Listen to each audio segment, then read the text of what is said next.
Pirmiausiai, kodėl vandenilis?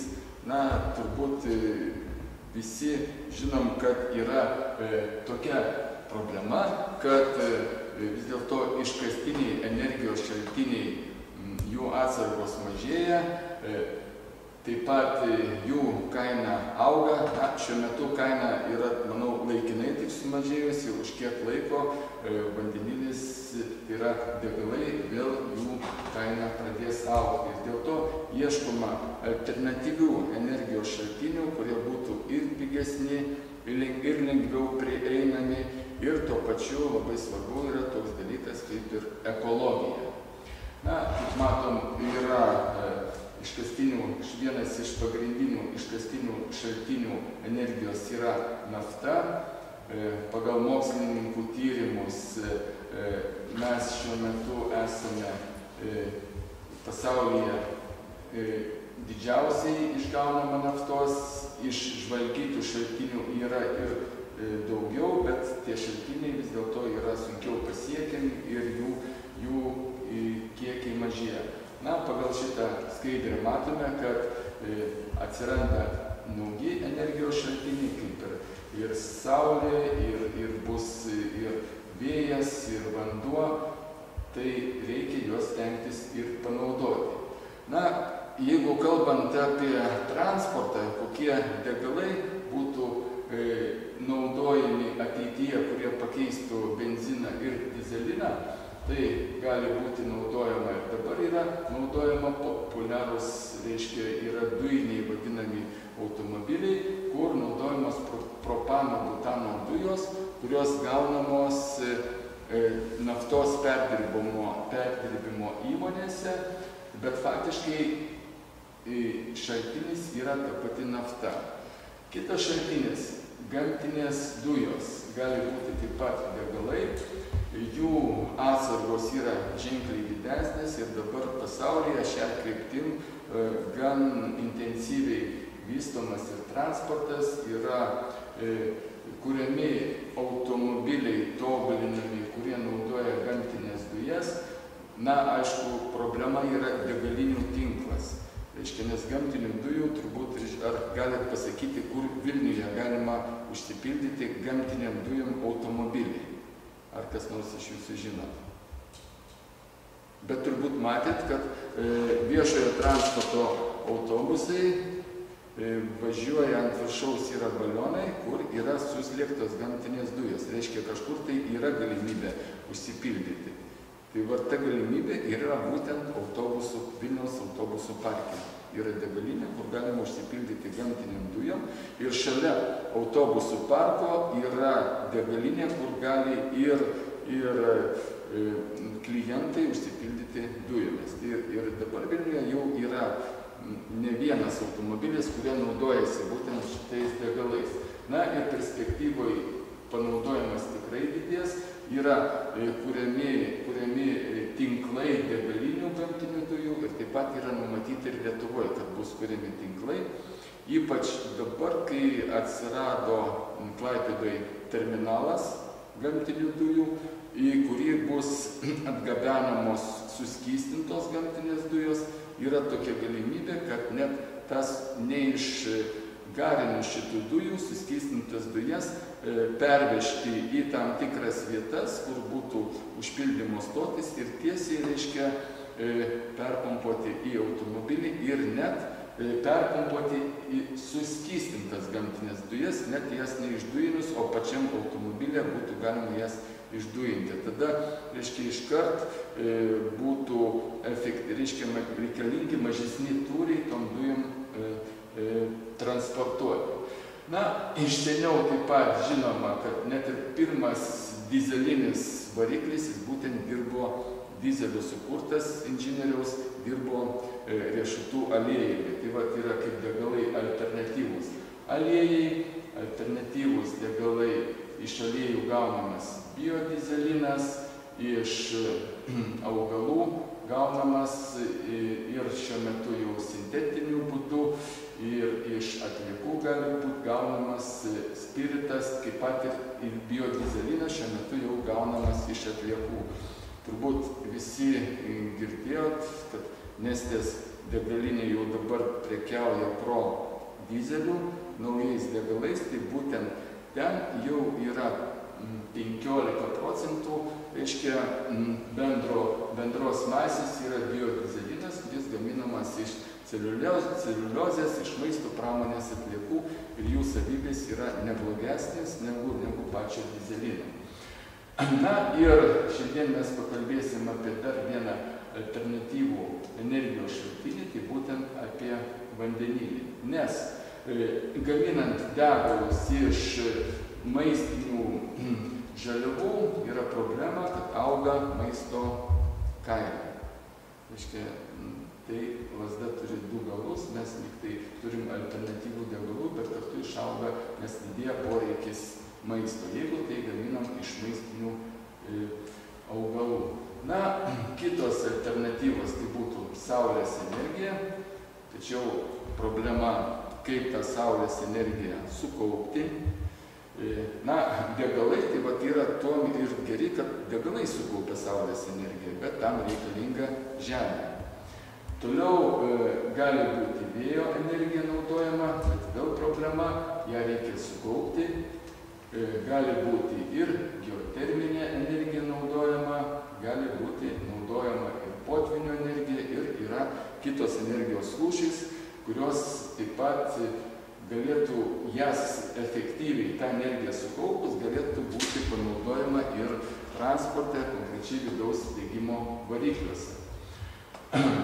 Na, matot, kad galbūt galimas ateities automobilis, kuris turi saulės elementą, tačiau saulė ne visada būna ir tas elementas tokio dydžio, turbūt suprantat, kad tikrai bus mažo galingumo. Reikės tikrai didesnio galingumo, reiškia reikalingas kažkoks tai akumuliatorius.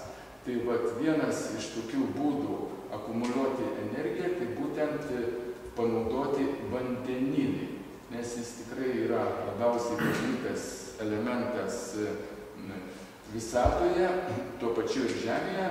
Aišku, jis dažniausiai būna vandens, reiškia, pavidalo, tai yra junginys su dviem deguonies atomais. Na, šitas, reiškia, elementas yra atsinaujinantis, nes, pavyzdžiui, jeigu vandenį paverčiam į vandenilį, reakcijos metu vėl vandenilis pavirsta į vandenį.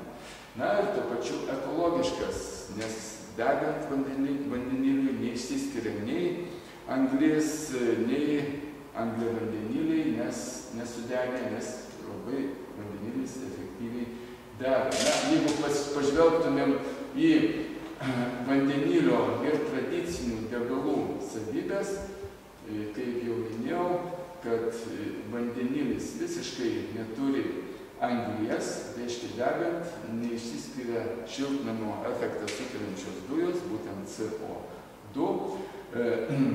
Taip pat vandenilio energijos kiekis kilograme yra bent 3 kartus didesnis negu kitų degalų. Kitas rodiklis, kuris būtų kaip ir neigiamas palyginus, tai yra tankis. Reiškia, tankis kilogramais kubiniam metrui prie aplinkos slėgių temperatūros yra, matot, net apie 1000 kartų mažesnis. Reiškia, yra problema sukaupti energiją, reiškia, vandenilyje didelį energijos kiekį mažame tūryje. Na, dar galima paminėti tokias vandenilio savybės, kad jis ženkliai lengviau užsiliepsnoja, vandenilis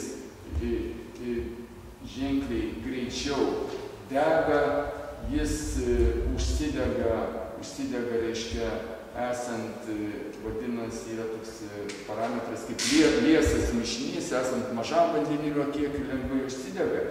Tai va, visos šitos savybės stengiamasi būtent ir išnaudoti. Dabar, kokiais būdais mes galim pagaminti vandenilį? Yra daug būdų, bet paminėsiu keletą iš jų. Tai vienas iš būdų gaminti iš gamtinių dujų, tačiau čia vėl mes naudojam iškastinius energijos šaltinius. Kitas būdas gaminti elektrolizės būdu. Čia kaip tik matom schemą elementarią, tai tam reikia vandens, į kurį būtų du elektrodai įleisti, teigiamas ir neigiamas. Ir matom, kad prie neigiamo elektrodo, būtent skaidant vandenį, išsiskiria vandenilis, o prie teigiamo elektrodo išsiskiria deguonis. Na, yra keletą ir kitų būdų, gal galima paminėti termolizės būdą, tai yra aukštos temperatūros, turbūt pamenat, Japonijoje sprogus elektriniai, būtent buvo problema, kad išsiskiria didžiuliai vandenilio kiekiai. Tai būtent, aišku, čia buvo nekontroliuojamas procesas, tačiau jeigu kontroliuojant šitą procesą galima vandenilį gaminti tikrai nebrangiai, būtent ir panaudojant energiją šiluminę, kuri paprastai yra išleidžiama į ežerus ir kitus energijos šaltinius, tam, kad aušinti reaktorius.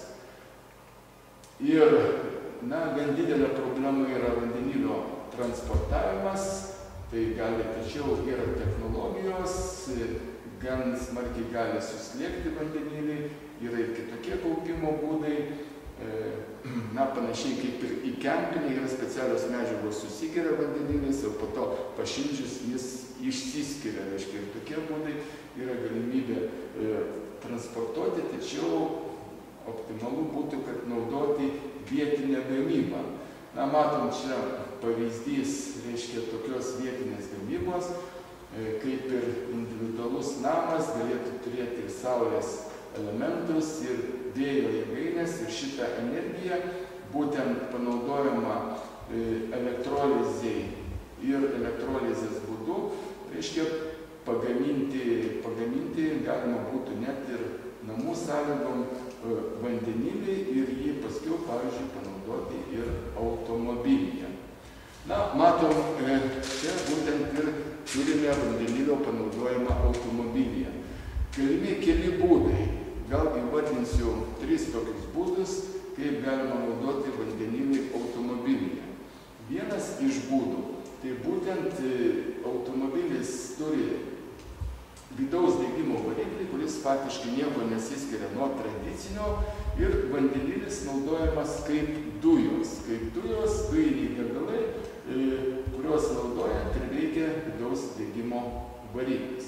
Tačiau yra tokia problema, kad vidaus degimo variklio efektyvumo koeficientas, reiškia, kiek energijos, kurį atneša vandenilis, tai yra degalai, bendru atveju paverčia į mechaninį darbą, yra tik tai apie 0,3, apie 0,4. Yra gan mažas naudingumo koeficientas, reiškia, apie 60–70% energijos tiesiog yra nepanaudojama. Kitas būdas, jau plačiai vystomas šiuo metu, tai yra panaudojimas kuro elementų. Panaudojimas kuro elementų, kitaip dar vadinama kuro celės, kurios iš vandenilio, vykstant vandenilio oksidacijai, sukuria elektros srovę. Tai yra atvirkščias procesas elektrolizei, kur panaudojant srovę gaunam vandenilį. Šiuo atveju, panaudojant vandenilį, gauname elektros srovę. Ir tas automobilis jau būtų varomas elektros varikliu, kurio naudingumo koeficientas yra žymiai didesnis. Veikimo principas yra toksai. Yra kuro celė, į kurią paduodamas yra grynas vandenilis. Vandenilis celėje vandenilio molekulės susiduria su protonam laidžia membrana. Membrana praleidžia tik vandenilio protonus ir priverčia elektronus tekėti laidininku.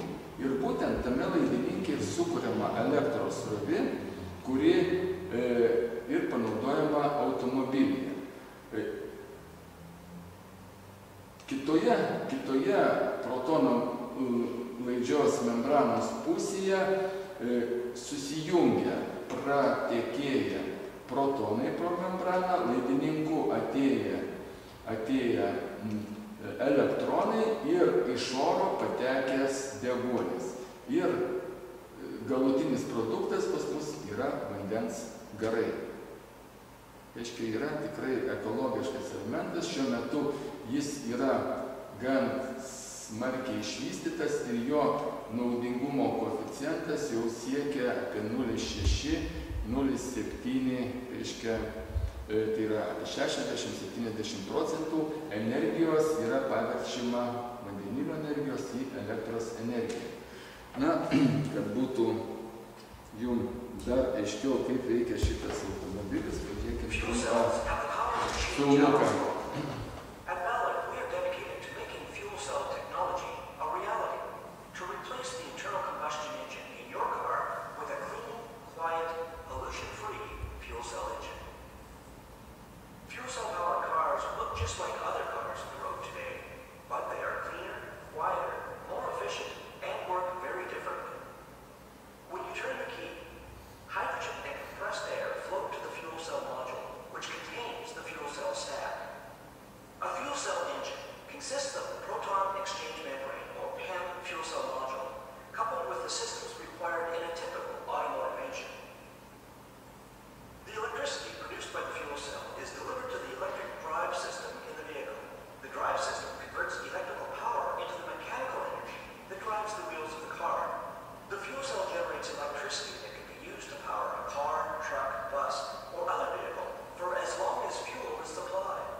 Na, kaip matėte, reiškia, tame filmuke, tai vis dėlto efektyviausiai būtų, jeigu mes tą vandenilį gamintumėm, naudojant būtent energiją alternatyvę, tai yra saulės, vėjo, reiškia, ar reiškia kita energija, kuri nebūtų iškastinė, vis dėlto naudoti dujas vandenilio gamybai ir kitą iškastinės medžiagas nėra racionalu.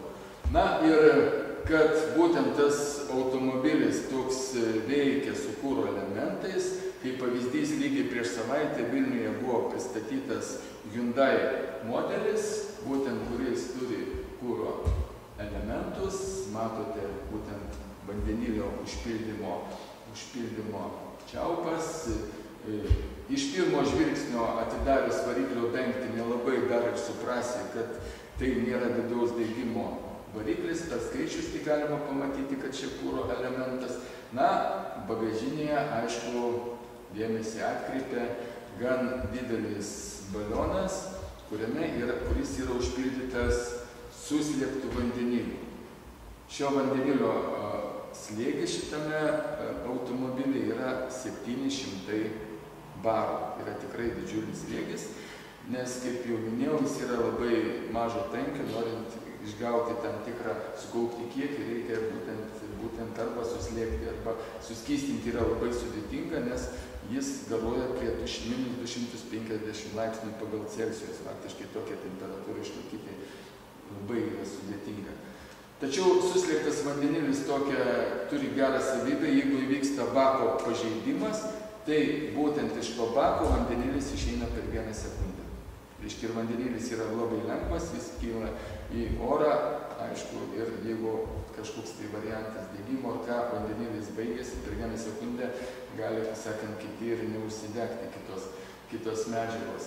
Na ir jeigu matėte žinias, matėt, kad pavažinėjus šito automobiliu iš duslintuvo bėgo vanduo, žurnalistai ragavo šitą vandenį ir sakė, visai neblogas skonis. Nu, aišku, Vytauto gal ir geresnis, bet faktas, kad išmetamosios dujos yra vandens garai. Na, čia matot, čia ir kiti gamintojai šiuo atveju. Honda jau net pradėjo 1999 metais kurti savo modelį, taip pat yra sukurtas automobilis, kuris yra jau ir smulkės serijinės gamybos pagamintas. Tačiau yra problema tos automobiliuose, kad kuro celė negali duoti iškart daug energijos. Tai norint turėti didesnius energijos kiekius pagreitėjant, lenkiant automobilį, dar reikia turėti ir elektros akumuliatorių. Tai, matot, technologijos gan sudėtingos, tačiau reiškia, jos atperka, nes vietoje vidaus degimo variklio mes jau matom, turim elektros variklį. Jis yra žymiai paprastesnis. Elektros variklis triukšmą kelia minimalų, alyvų keisti nereikia, dirželių keisti nereikia ir labai lengvai reguliuojama yra galia, sūkiai ir naudingumo koeficientas, jeigu minėjom, vidaus degimo variklio yra 0,4, tai reiškia šio variklio naudingumo koeficientas viršia 0,9, reiškia 2 kartus. Tačiau, kadangi dar kartu su elektros varikliu yra ir kuro elementas, kurio naudingumo koeficientas taip pat nėra labai aukštas, tai bendras naudingumo koeficientas vis dėlto, na, kaip vėliau paminėsiu, yra dar ir sukurti ir geresnių variantų, reiškia, kurie gali būti naudojami transporte. Na, čia matom tokį modeliuką, jeigu jums įdomu būtų panagrinėti kuro celių veikimą, jūs galite gan nebrangiai, ar mokykla, ar reiškia, suorganizavus kažkokį tai projektą, atsisiųsti modeliuką, kur būtų ir saulės elementas, kuris tiektų elektros energiją pagaminti iš saulės, ir degalinė mini, kuri gamintų vandenilį, ir tą vandenilį toliau galima būtų perpompuoti į kuro, į rezervarą modeliukę, ir tas modeliukas važinėtų, reiškia, pas jūs klasę, ir kur galėtume daryti eksperimentus, kiek gaunate, reiškia, iš tam tikro energijos kiekio, kiek gaunate, reiškia, mechaninės energijos. Na, čia, reiškia, matote nuotrauką, čia yra ir visas filmukas, kur pamatysit, ko gero prieš 8 metus buvo Lietuvoje pagamintas Šiaulių mieste, Šiaulių universiteto studentai gamtos fakulteto,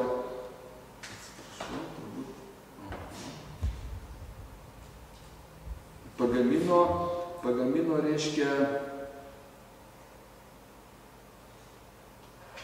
reiškia būtent Lietuvoje pirmą veikiantį modelį, kuris taip pat varomas vandeniliu ir vandenilis, reiškia, patenka į kuro celę, gamina elektrą ir, kaip matot, automobilis pajuda, atvidu, matot vandenilio balioną. Tai jau vyresni studentai, reiškia, pagamina patys savo veikiančius automobilius, kurie naudoja vandenilį. Na, kaip minėjau, dėl naudingumo koeficiento, kad vis dėlto bendras, reiškia, naudingumo koeficientas įvertinant elektrolizę, įvertinant kuro elementą, įvertinant kompresorių, tai irgi yra vis dėlto panašus kaip ir vidaus degimo variklio. Yra kitas variantas, kuris žymiai energetiškai efektyvesnis, tai būtent vis dėlto baterijos, kurios tiesiogiai kauptų elektrą, na ir būtų būtent elektros variklis. Na, tačiau čia yra problemos, reiškia, vis dėlto baterijų gamybai reikia brangios medžiagos, jų yra taip pat riboti resursai, tai vis dėlto yra bandoma toliau vystyti kuro celes, didinti elektrolizės naudingumo koeficientą ir bandoma lygiagrečiai eiti ir būtent šiuo keliu, būtent vandenilį naudoti automobilyje. Tai čia buvo antras kelias, reiškia, kuro celės. Trečias kelias, kuris yra, reiškia, taip pat bandomas daryti, tai vandenilį naudoti kaip degalų priedą. Nes vandenilis yra kaip katalizatorius. Ir turbūt visi žinot, kad yra automobilis išmeta gan daug išmetamųjų dujų, yra gan didelė koncentracija nepilno degimo produktų. Tai yra anglies monoksidas, CO, angliavandeniliai, suodžiai.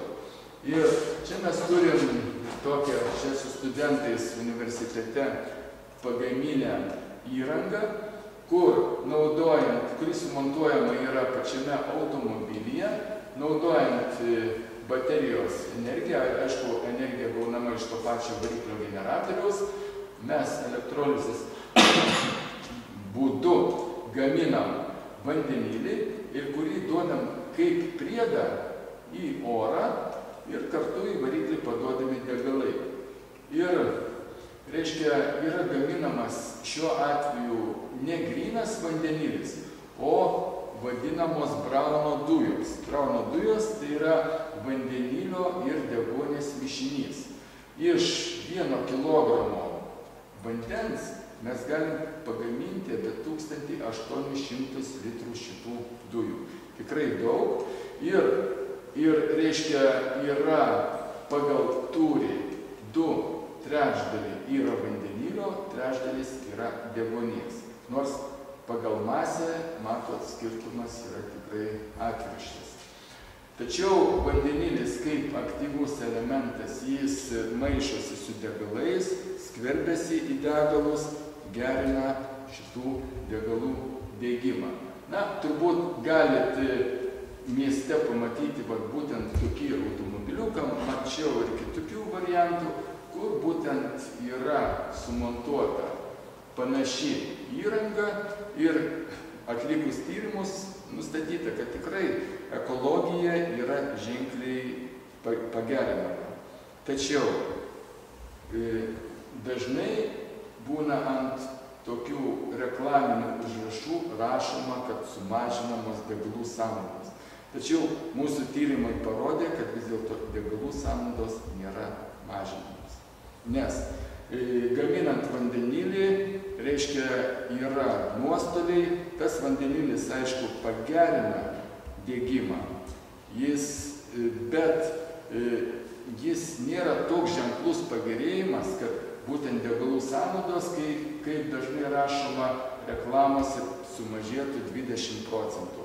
Na, gal iki kokių 3% mes užfiksavom sąnaudų sumažėjimą, bet įvertinant, kad kartu labai pagerinami ekologiniai automobilio rodikliai, tai tikrai galimas variantas, ypač tose automobiliuose, kuriuose nėra katalizatorių, senuose automobiliuose. Ir kadangi, kaip supratot, mes su studentais padarėm, tai faktiškai žmogus gali ir pats pasidaryti tą įrangą arba įsigyti, tai galimas variantas ją naudoti. Na, kaip priedą šiuo metu dar tik pradedami tokie intensyvūs tyrimai, tai būtent matot laboratoriją, kuri yra prieš 2 metus pastatyta Pabradėje, gal iš jūsų yra kas iš tų kraštų, kur matėt šitą laboratoriją. Reiškia, yra pastatyta šiuolaikinė laboratorija Pabradėje, kur yra didžiulis vandenilio generatorius, 50 kW galios generatorius, gaminamas vandenilis, kuris maišomas su gamtinėmis dujomis, suslėptomis. Na ir šiuo metu atliekami bandymai, būtent kiek vandenilis pagerina ir energetinį efektyvumą ir pagerina ekologinius rodiklius. Tai tiek, ačiū už dėmesį.